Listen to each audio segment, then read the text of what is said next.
Os jesuítas, tendo José de Anchieta e Manuel de Nóbrega à frente, aceitaram a incumbência. Rumaram para Iperuígue, para a aldeia de Coaquira, que se mostrava simpático à nova religião e com quem Anchieta já tinha tido contato, curando-o de uma moléstia. Anchieta era conhecido por sua habilidade com os indígenas e, entre eles, por suas mágicas curativas. A bordo do bergantim, o comandante José Adorno e alguns colonos rumaram para Iperuígue. Iriam tratar da paz com os franceses remanescentes da França Antártica, que viviam ainda em pequenos grupos entre os tupiniquins do Rio de Janeiro e negociavam com eles o pau-brasil. O acordo era: os portugueses fariam vista grossa ao comércio se os franceses conseguissem convencer os nativos à paz. José Adorno era genovês, como a rainha dos franceses, Catarina de Médici. Adorno seria um excelente embaixador para negociar com os franceses. A 155 quilômetros de Santos, em Ubatuba, José Adorno parou seu bergantim para que Anchieta, Nóbrega e o pedreiro Antônio Dias descessem. Antônio Dias acompanhava os padres em todas as missões nas aldeias para conseguir informações sobre sua família, que desaparecera e que ele acreditava estar vivendo entre os nativos. Eles levavam muitas bugigangas, machados, canivetes, espelhos, miçangas, etc., para abrir as negociações. Ao avistarem os barcos deixados na praia, crianças e mulheres correram para cercá-los. As vestes pretas e a corcunda de Anchieta já eram conhecidas ali, e os presentes foram sendo distribuídos em sinal de suas intenções pacíficas. Anchieta, distribuindo presentes aos que o rodeavam, falou então na língua dos índios. Alegrai-vos com nossa vinda e com nosso amor.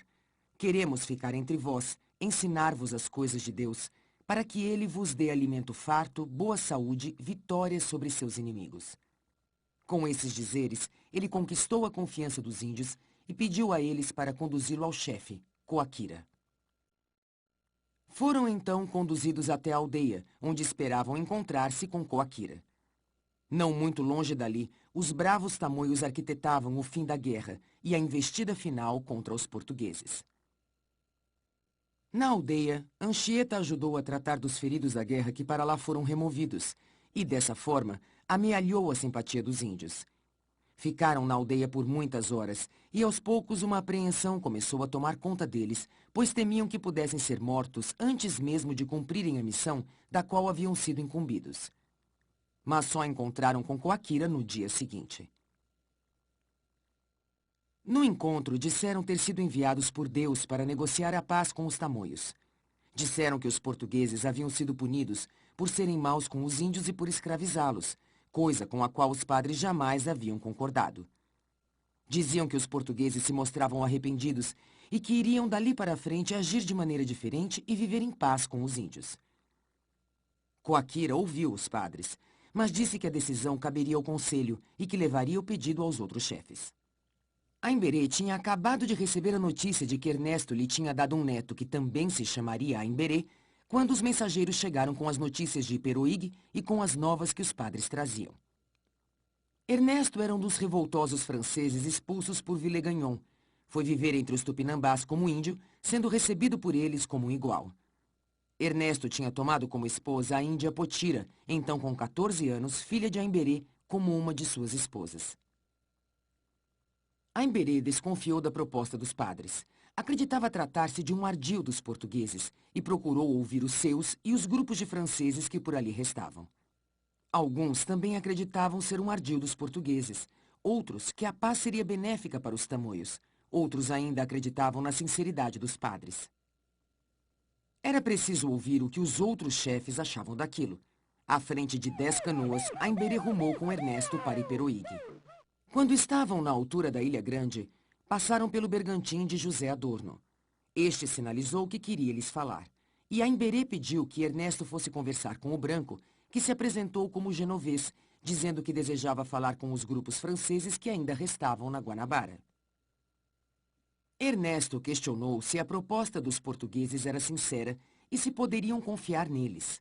Ao que o genovês respondeu que sim, que eram sinceros os desejos dos portugueses de conviverem em paz. Com a chegada de Aimberê a Iperuígue, o conselho foi reunido e os padres foram levados à presença de todos os chefes. Habilmente, Anchieta repetiu o que já havia dito a Coaquira e ainda reiterou que estavam vindo reforços da Bahia, mas que os portugueses não lutariam se a paz fosse acertada. Colocou seu ponto de vista com muita eloquência, de que aquelas duas raças poderiam viver como irmãs, de como os portugueses poderiam ajudar os tamoios e quais os benefícios da convivência entre eles. Anchieta procurou conversar e persuadir cada membro do conselho, conduzindo a uma quase unânime decisão de paz. Aimberê se viu obrigado a acatar, mesmo não estando ainda convencido das reais intenções dos portugueses. Mas colocou suas exigências, como a libertação de todos os índios que trabalhavam como escravos nos arraiais portugueses e que fossem entregues todos os índios traidores, tais como Tibiriçá e Caiubi, para que fossem justiçados pelos seus iguais. Os jesuítas ponderaram que não poderiam decidir isso, que isso só poderia ser feito pelo administrador de São Vicente, e sugeriram que um líder índio fosse até lá para negociar. Ficou decidido que Anchieta, Nóbrega e Antônio Dias permaneceriam na aldeia, e que Aimberê e mais 5 jovens guerreiros, entre eles Parabuçu e Araquém, guerreiro Aimoré, partiriam para negociar os termos da paz em São Vicente. Os índios entraram no bergantim de José Adorno, que esperava um sinal dos padres e a resolução da negociação, e se dirigiram a Santos.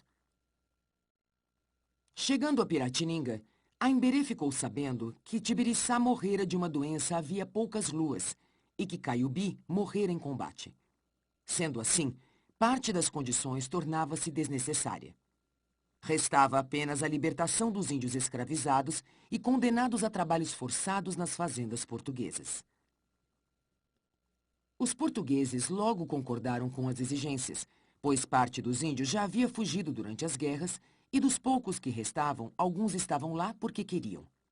Não valia a pena, portanto, colocar seus pescoços em risco em troca de tão poucos escravos que lhes sobravam. Aimberê, ainda desconfiado, teria falado: "Vós, Perós, sois mentirosos." O jesuíta Luís de Gran conduzia as negociações entre os portugueses e os índios, e ficou estabelecido que os escravos seriam soltos logo após os índios libertarem um dos reféns.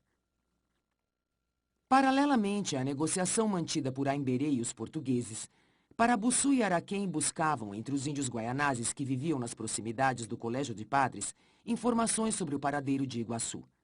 Conseguiram, afinal, saber que Iguaçu era escrava de Eliodoro Eliban, feitor de um engenho de propriedade de José Adorno. Aimberê ordenou que seus companheiros voltassem a Iperoig para trazer um dos reféns, mas nem todos voltaram conforme o combinado. Parabuçu decidiu ir buscar sua irmã, e Araquém voltou com os outros bravos. Enquanto isso, Aimberê também fazia suas investigações, buscando o paradeiro de sua amada. Araquém e os bravos, ao chegarem à aldeia sem Aimberê e Parabuçu, causaram certo alvoroço, logo dissipado, pois expuseram tudo o que havia acontecido em Piratininga. Os padres respiravam aliviados, pois suas vidas estavam por um fio, e só haviam ficado vivos graças a Coaquira.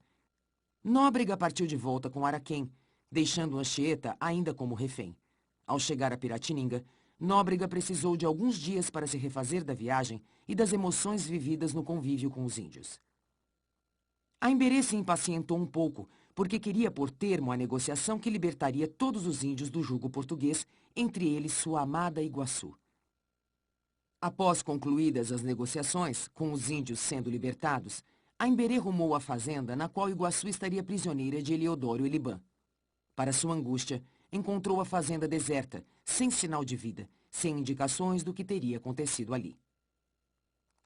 Em Iperoig, Anchieta parecia ter conquistado a amizade de muitos do conselho. Com seu talento persuasivo, com suas práticas médicas, estava sempre presente e atuante na aldeia. Teve um enfrentamento com um pajé ao tentar impedir que se enterrasse uma criança viva, filha de uma índia com um índio que não era seu marido e sim um prisioneiro. Era costume entre os tamoios oferecer conforto e bem-estar ao inimigo aprisionado até o dia de sua execução. Ele tinha uma mulher e se desta viesse um filho, este teria de ser enterrado vivo, pois não era filho do matrimônio e não teria pai. Anchieta impediu o ato e tomou a criança como seu filho. A reação da aldeia foi de convocar o pajé, que entre os sons de maracás e cachimbadas, afirmou que a tradição deveria ser cumprida. Caso contrário, a aldeia seria destruída por monstros e serpentes que nasceriam daquela criança e destruiriam a todos. Anchieta o desafiou e garantiu a todos que seu Deus era mais forte. Sua segurança fez o pajé voltar atrás publicamente, deixando Anchieta mais poderoso que antes. Neste período como refém, Anchieta conseguiu catequizar muitos índios, salvar alguns doentes e feridos, e lá compôs, nas areias da praia, o poema em louvor à Virgem que decorou estrofe por estrofe, tendo passado para o papel depois, quando já estava a salvo em São Vicente. Em 14 de setembro, Cunhambebe levou Anchieta de volta a São Vicente, e os tamoios prometeram que, da parte deles, tal tratado jamais seria rompido.